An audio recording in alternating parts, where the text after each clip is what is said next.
Hi guys, it's been a while here.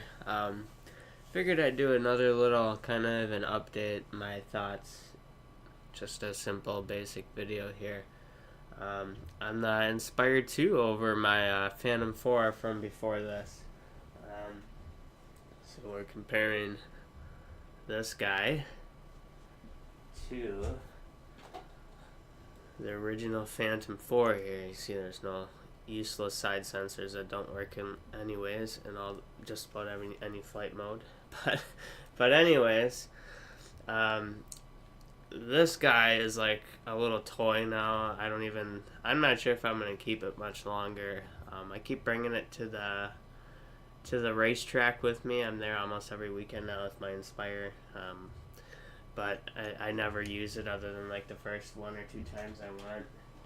Um, just because it is literally like a toy compared to flying the Inspire. The speed of the Inspire is just huge, huge, huge, huge. Especially when you're going against wind. It seems like every freaking weekend there's a lot of wind coming, really strong gusts weekend after weekend. It's like never calm. I don't know why, but it never is. And like flying with the Phantom against that wind is like 20 miles an hour even in sport mode.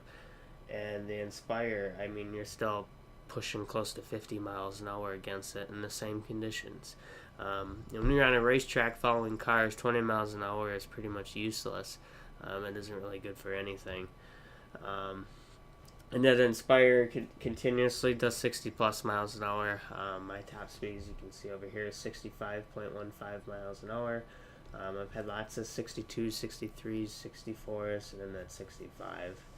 I only got that 65 once, but low 60s pretty much all the time.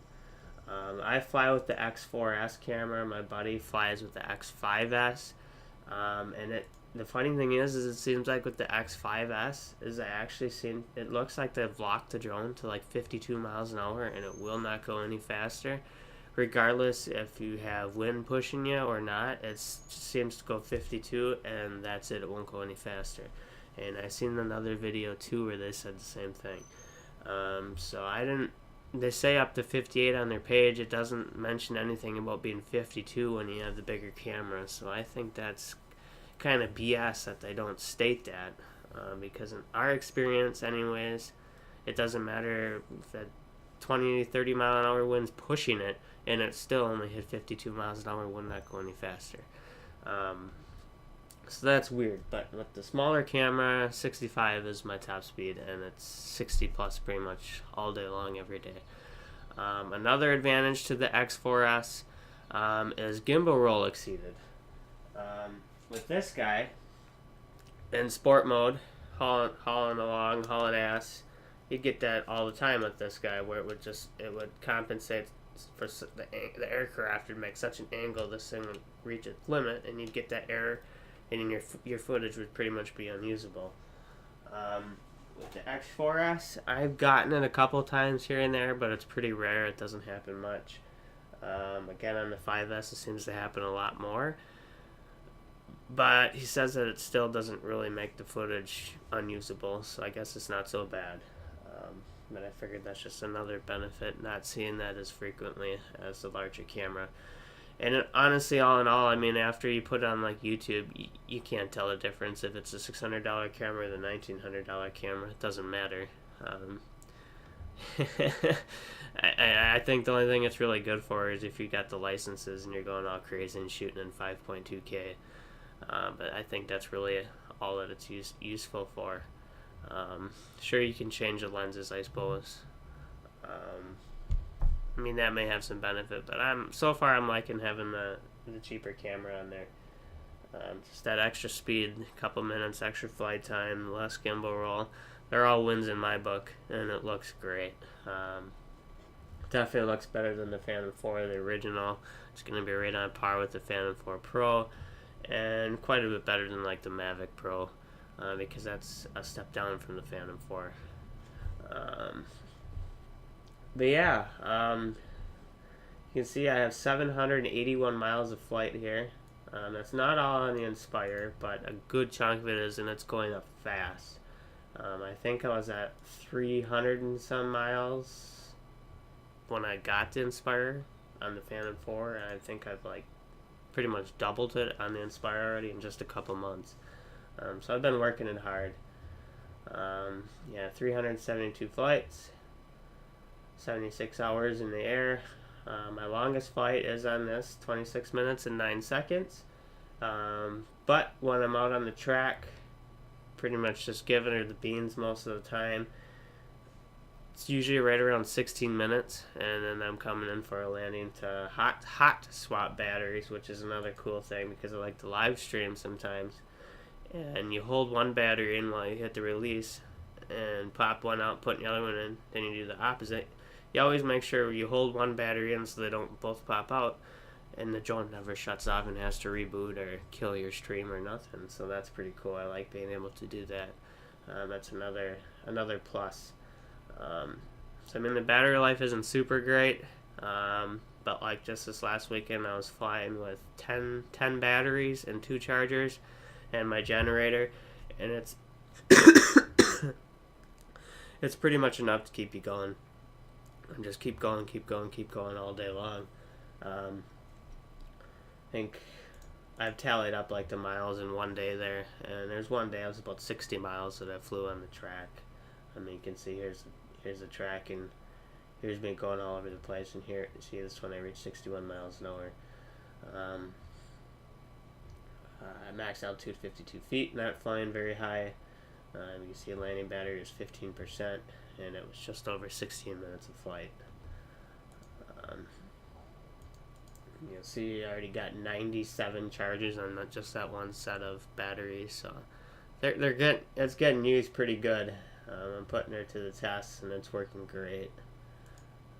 96, 96, 95, 94, 3.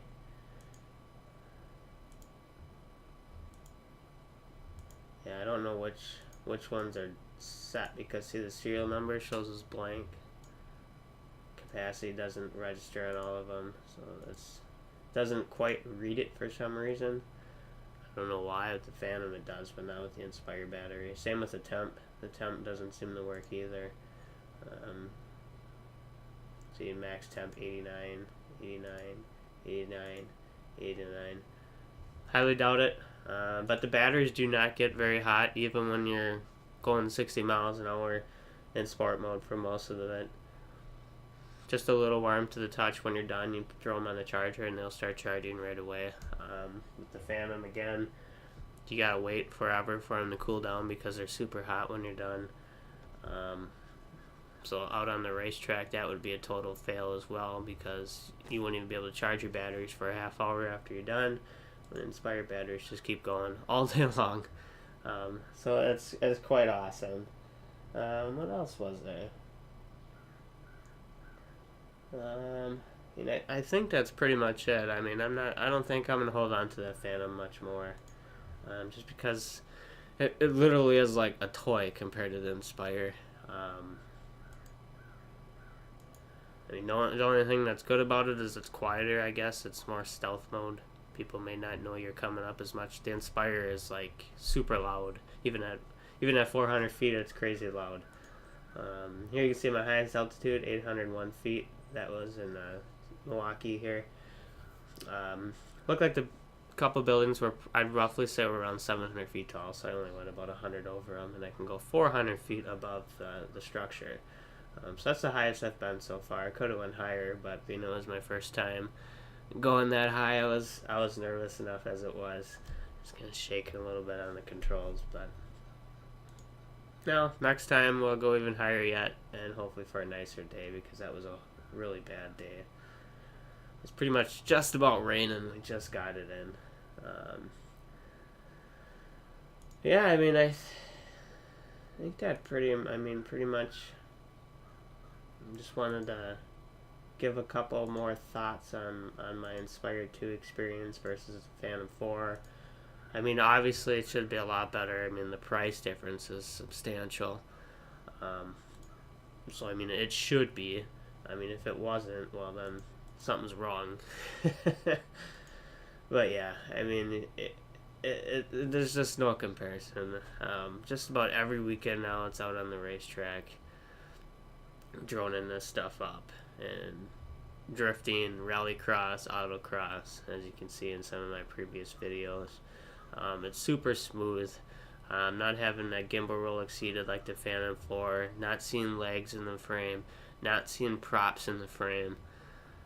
There's just no going back to a Phantom after you're flying an Inspire 2. I don't know about the original Inspire. I know I've seen lots of comments like, yeah, I sold my Inspire for a Mavic. Well, that's old now. You're comparing the original one to a Mavic, which is newer.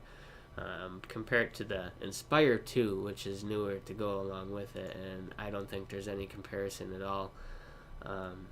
Sure, the Mavic is tiny, but what do I need it tiny for? I just throw it in my car anyways. It's not like I drive around in a little smart car and I only have room for one person.